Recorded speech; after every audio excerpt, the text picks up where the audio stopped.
เคยคิดบ่ว่าจะเป็นแนวใดถ้าบิตคอยน์ที่เฮารู้จักกันในทุกมื้อนี้มันมีรุ่นมูฮานของมันเองที่ว่าเกิดขึ้นมาแล้วหลายร้อยปีก่อนมื้อนี้เฮากำลังจะเว้าถึงระบบการเงินที่น่าอัศจรรย์ใจที่บ่ได้เป็นคอมพิวเตอร์บ่ได้เป็นอินเทอร์เน็ตแต่มีหลักการหลายอย่างที่คล้ายคือกับบิตคอยน์อย่างบ่น่าเชื่อมันมีทั้ง Proof of Work มีทั้ง Distributed Ledger แล้วก็ยังเป็น Hash Money ที่ว่าแข็งแกร่งที่สุดในยุคของมันอีกด้วย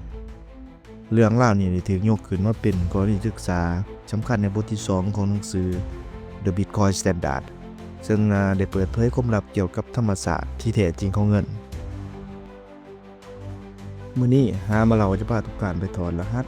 ว่าเป็นหยังหินก้อนหนักหลายตนจึงถือเอื่นว่า Bitcoin แห่งโลกบูฮานเก็บตัวให้พร้อมแล้วเฮาเดินทางไปย้อนกลับเบิ่งอดีตการที่ผ่านมาของบิตคอยน์ในยุคบูฮานก็ยับเป็นส่วนหนึ่งของประเทศไมโครนีเซียในปัจจุบัน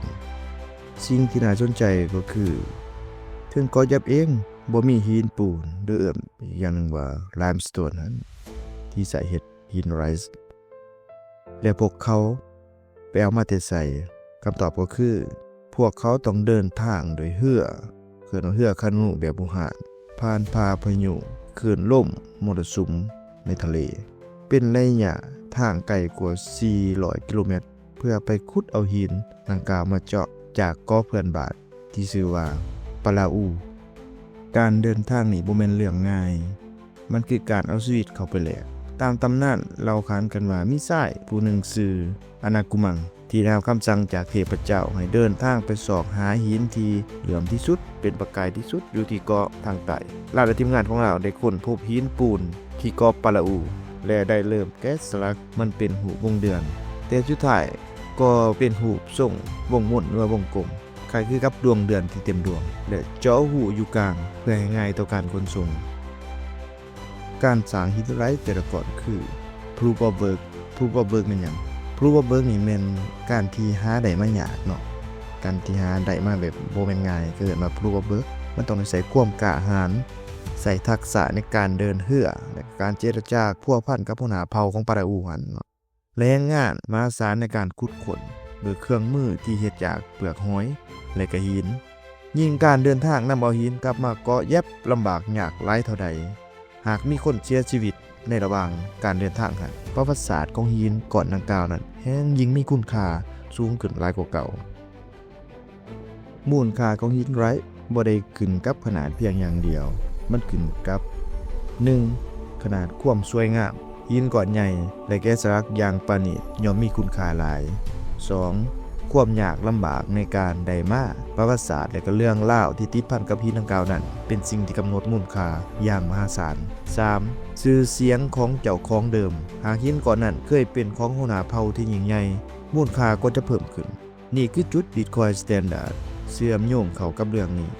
หินไรซ์เป็นตัวอย่างของ Hash Money หรือเงินที่แข็งแกร่งมันผลิตเพิ่มได้ยากบ่สามารถสร้างขึ้นได้มาในดินได้การจะได้มาแต่ละก้อนต้องลงทุนแลกด้วยเลือดด้วยเหือและน้ำตาในเฮ็ดให้ปริมาณเงินในระบบหรือเอิ้นอีกอย่างว่า Stock to Flow Ratio เพิ่มขึ้นสะหลายเฮ็ดให้มูลค่าของมันคงที่และก็เป็นที่น่าเชื่อถือที่สุดของคนในสังคมแล้วพวกเขาใส่เงินที่นักขนาดนี้ในการซื้อขายประจำวันได้คือแนวใดจะยกหินนัก4 ตนไปจ่ายค่าศีลหมูบ้านข้างๆได้แบบใดคำตอบก็คือพวกเขาบ่ได้ใหญ่มัดหินไรซ์ส่วนใหญ่มักจะถูกวางแสดงไว้อยู่หน้าบ้านของเจ้าของหรือว่าธนาคารหินที่เป็นศูนย์รวมของหมู่บ้านเมื่อมีการซื้อขายหรือว่าแลกเปลี่ยนที่สำคัญเช่นการซื้อที่ดินการจ่ายค่าสินสอดในการแต่งงานหรือว่างานดองนั้นเนาะหรือการแก้ไขข้อขัดแย้งสิ่งที่เกิดขึ้นคือการประกาศต่อหน้าสาธารณชนเจ้าของหินจะประกาศบอกว่านับแต่มื้อนี้เป็นต้นไปหินก้อนนี้แล้วก็พร้อมเล่าถึงประวัติศาสตร์ความเป็นมาของมันเนาะจะได้ตกเป็นของท้าวกอหรือนางคอก็แล้วแต่ทุกคนในหมู่บ้านก็จะรับรู้และก็จื้อจำการเปลี่ยนแปลงของความเป็นไปเปลี่ยนมาของเจ้าของมีไว้นี่คือระบบบัญชีสาธารณะแบบกระจายศูนย์เรียกว่า Distributed Public Ledger ฉบับบูฮาน มันขายคือกับเทคโนโลยีบล็อกเชนของ Bitcoin หั่นที่ทุกคนในเครือข่ายมีสำเนาบันทึกธุรกรรมและก็ได้รับรู้ถึงเรื่องราวร่วมกันบ่จะเป็นต้องมีธนาคารกลางบ่จะเป็นต้องมีไผมาอย่างยืนให้มีเพียงแต่ความทรงจำและก็การยอมรับของคนในสังคมนั่นแหละคือการยืนยันที่แท้จริงมีเรื่องเล่าที่เป็นตำนานว่ามีครอบครัวหนึ่งเป็นเจ้าของหินไร้ที่มีมูลค่าที่สูงหลายแต่ในขณะที่ขนส่งมันข้ามทะเลมานั้นได้เกิดพายุใหญ่เฮ็ดให้หินก้อนนั้นตกจมลงสู่ก้นบึ้งของมหาสมุทรแต่เมื่อกลับมาถึงเกาะทุกคนที่เห็นเหตุการณ์ก็ยังคงยืนยันว่าครอบครัวนี้ยังเป็นเจ้าของหินก้อนนั้นอยู่ถึงแม้ว่าหินจะนอนอยู่กอกทะเลก็ตามแต่ว่าทุกคนรู้ว่ามันมีอยู่จริงและเป็นของไผครอบครัวนั้นก็ยังคงสามารถที่จะใส่หินก้อนนั้นในการสร้างธุรกรรมการซื้อเปลี่ยนและขายได้ทั่วไปนี่แหละที่แสดงให้เห็นว่าเงินที่แท้จริงและบ่แม่นวัตถุแต่มันคือความเชื่อมั่นและก็การยอมรับร่วมกันกับคนในสังคมตราบใดที่สังคมยังเชื่อในมูลค่าของมันก็ยังเป็นเงินอยู่ระบบที่สมดุลและยืนยงนี้ดำเนินไปหลายร้อยปีจนกระทั่งฮอดปี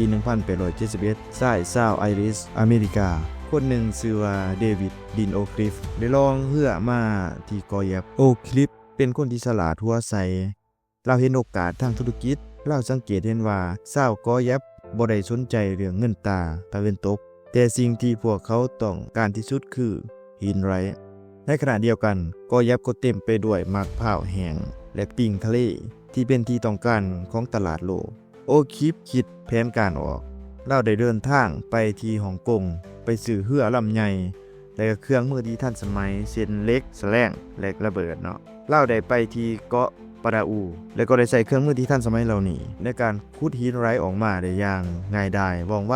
และก็มีปริมาณที่มหาศาลเราได้ขนส่งหินไร้ที่ผลิตแบบอุตสาหกรรมเหล่านี้กลับไปที่เกาะแยบและใส่จ้างชาวเกาะให้ไปเก็บมะพร้าวแห้งให้เราแต่แล้วสิ่งที่เกิดขึ้นต่อมาก็คือจุดเปลี่ยนที่สำคัญในตอนทมิตรหัวหน้าเผ่าในชาวบ้านที่มีอายุพากันปฏิเสธหินของโอคลิฟพวกเขาว่าหินเหล่านี้บ่มีค่ามันบ่ได้มาจากความพยายามบ่มีเรื่องเล่าบ่มีเกียรติศักดิ์ศรี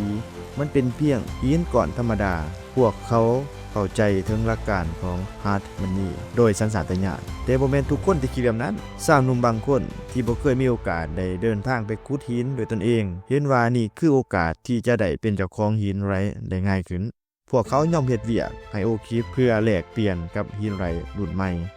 ส่วนผลที่ตามมาก็คือสภาพเงินเฟ้อปริมาณหินไร้ในระบบก็เพิ่มขึ้นอย่างมหาศาลโดยไวหินไร้ที่เคยเป็นของหายากเต็มไปด้วยเกียรติศักดิ์ศรี